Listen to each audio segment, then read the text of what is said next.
Hello and welcome to She Makes News. It's Friday, May 3. I'm your host, Kimberly Finesse, and this is your weekly wrap-up for regional women in Australia.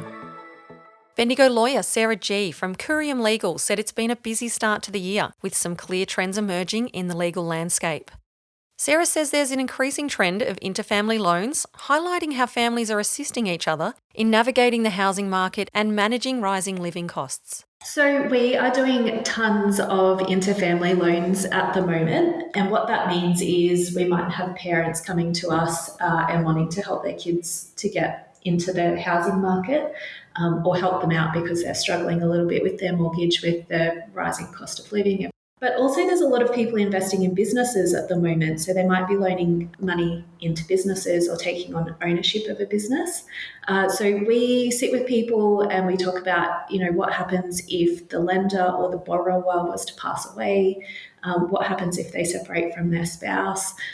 We look at their estate planning. If they're lending to one child, are they balancing that out by lending to other children, or balancing that out via their will? So, yeah, we run through lots of uncomfortable questions and come up with a document at the end of it that reflects that loan. Businesses are still recovering from the effects of the pandemic, with many owners burnt out. This is resulting in a record number of businesses changing hands. We're not just talking about sales either. I mean, there's a large component that is sales from, an owner to a complete third party, but also things like senior employees taking on part ownership and starting to share that burden. With increasing costs and pressure on budgets, Sarah says businesses are focusing on profit centres and streamlining operations to ensure survival. The economy has tightened, and businesses who might have been carrying some extra staff or nice to have staff or underperforming staff, they just can't afford to do that anymore. So things like increases in wages, increasing costs of supplies, increasing costs of services, they're hurting budgets. So we're finding a lot of businesses are really stripping back and focusing on those profit centres, just to make sure they get through, really. There is a rise in insolvencies across various sectors, prompting Sarah to advise businesses on tightening payment terms and monitoring credit accounts to mitigate risks associated with customer arrears. I see in the news every day construction companies are failing, hospitality and retail aren't doing so well, but they're actually up even in professional services and areas that you wouldn't even think about. It's hurting everybody. So what I'm recommending to people at the moment is check your payment terms with your customers. You might need to tighten them up a little bit. Check your credit accounts, so how far you're willing to let people go into arrears with you, because it may not be your customers that have a corporate failure, so like an administration, but it could be one of their customers that puts them under pressure, so then they can't pay you. So just being a little bit more careful about how far you're willing to let things go. Sarah notes that there have been 12 sets of changes to the Fair Work Act recently, indicating the rapid pace of regulatory updates. I was talking to a HR professional a week ago, and she was saying that it hadn't changed at all for her entire career, and then it's changed, 12 times in less than a year. So we're seeing changes to what is an employee versus a contractor, what do you have to do around casual employees, paying super to contractors, sexual harassment training, because of course we've got a proactive duty to eliminate sexual harassment in workplaces now. Also flexible work, because we've got new rules around that, and the right to disconnect coming as well. So we are working with so many businesses, just trying to figure out what this means for their workplace and then planning around that. Sarah emphasises the importance of proactive legal and HR consultations to adapt to these changes. This week, Instagram announced significant changes to how it will recommend content, with a focus on original content and increased distribution for smaller accounts. Gippsland-based social media expert Erica McInerney from Mac and Ernie says Instagram plans to downrank aggregator accounts, which are profiles that primarily repost other people's content without significant modification or attribution. A few days ago, Adam Mosseri, who's the head of Instagram, posted one of his little intimate chats and just casually dropped a little bomb that starting this US summer, what they call aggregator accounts, I would call content curators. So people who build their accounts by reposting other people's content, well, they're going to find their content downranked or not put forward as recommendations in feeds or in that discovery section. So apparently Instagram's worked out how to track creative content like right back to the first time it appeared. And if it's starting to prove popular, they will actually go back, find the original piece of content and promote that instead and downrank the aggregator account. The new update is to ensure that original creators receive proper recognition and benefit from their work, addressing issues where aggregators profit from others' content without proper attribution.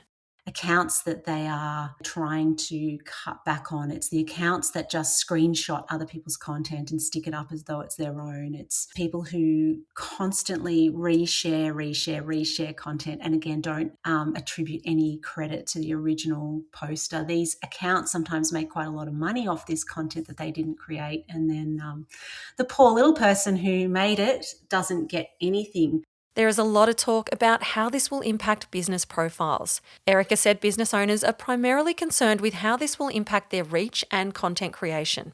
Particularly businesses that don't have a lot of time, ability, skills to create original content all the time. And so they may reshare from other places just to pad out their content. So, I mean, imagine you're like an accountant or something and you don't really have a lot to say. So maybe you're repurposing content from the ATO, or maybe you're repurposing content from other financial advisors, or funny content, or news updates.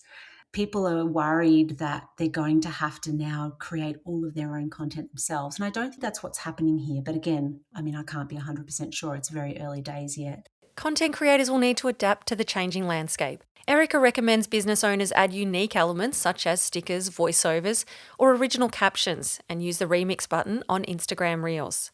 If you're going to share other people's content, you need to start adding something to it that enhances. No more screenshots, no more straight reposts. You are going to have to use the remix button if you're repurposing an Instagram reel, for example, and add something of your own on there, some stickers, a voiceover, something else. If you're going to be sharing other content, then you're going to need to create your own caption. Be clear with your content. Write your own captions. Don't copy and paste anything, because I imagine being algorithms, they're looking for things that have been copied directly.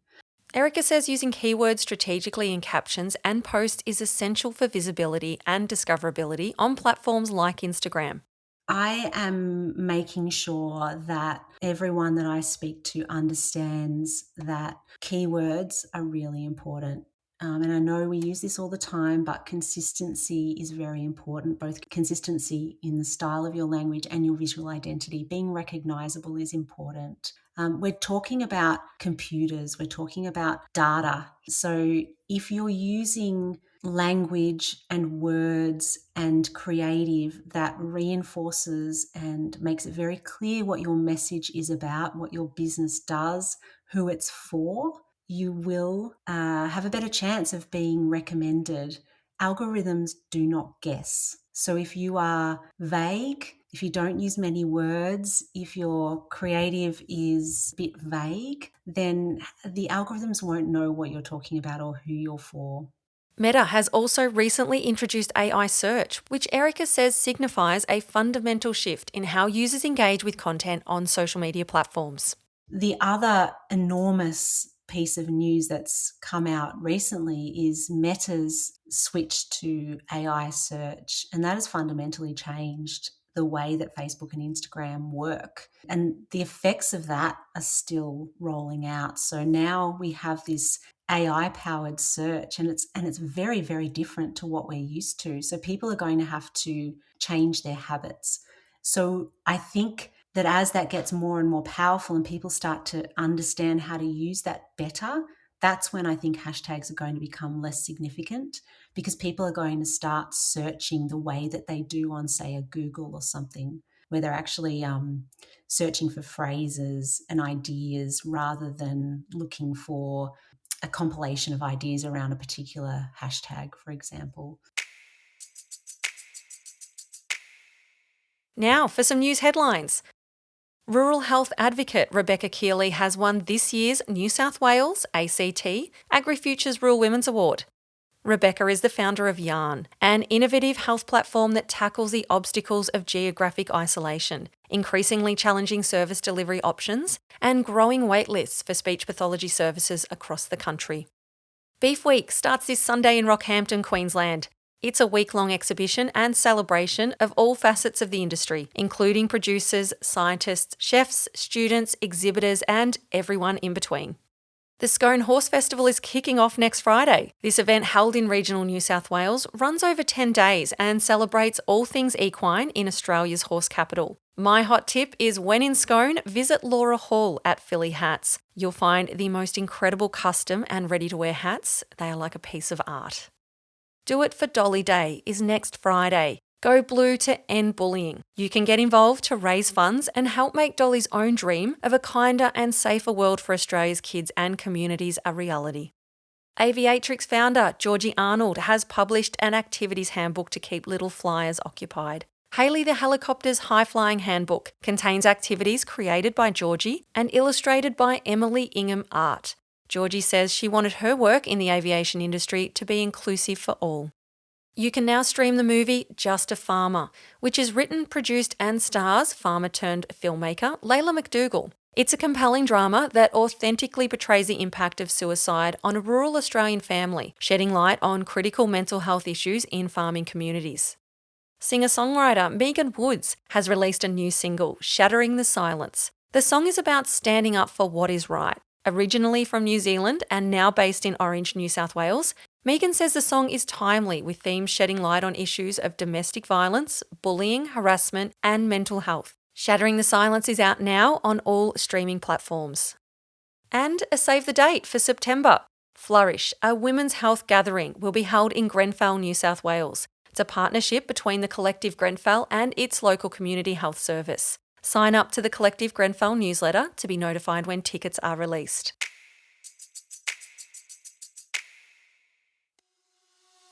That's your weekly wrap-up for Regional Women. You'll find links in our show notes for anything that's been mentioned. If you'd like to hear your news, share it with us on Instagram @SheMakesNews or via email shemakesnews@gmail.com.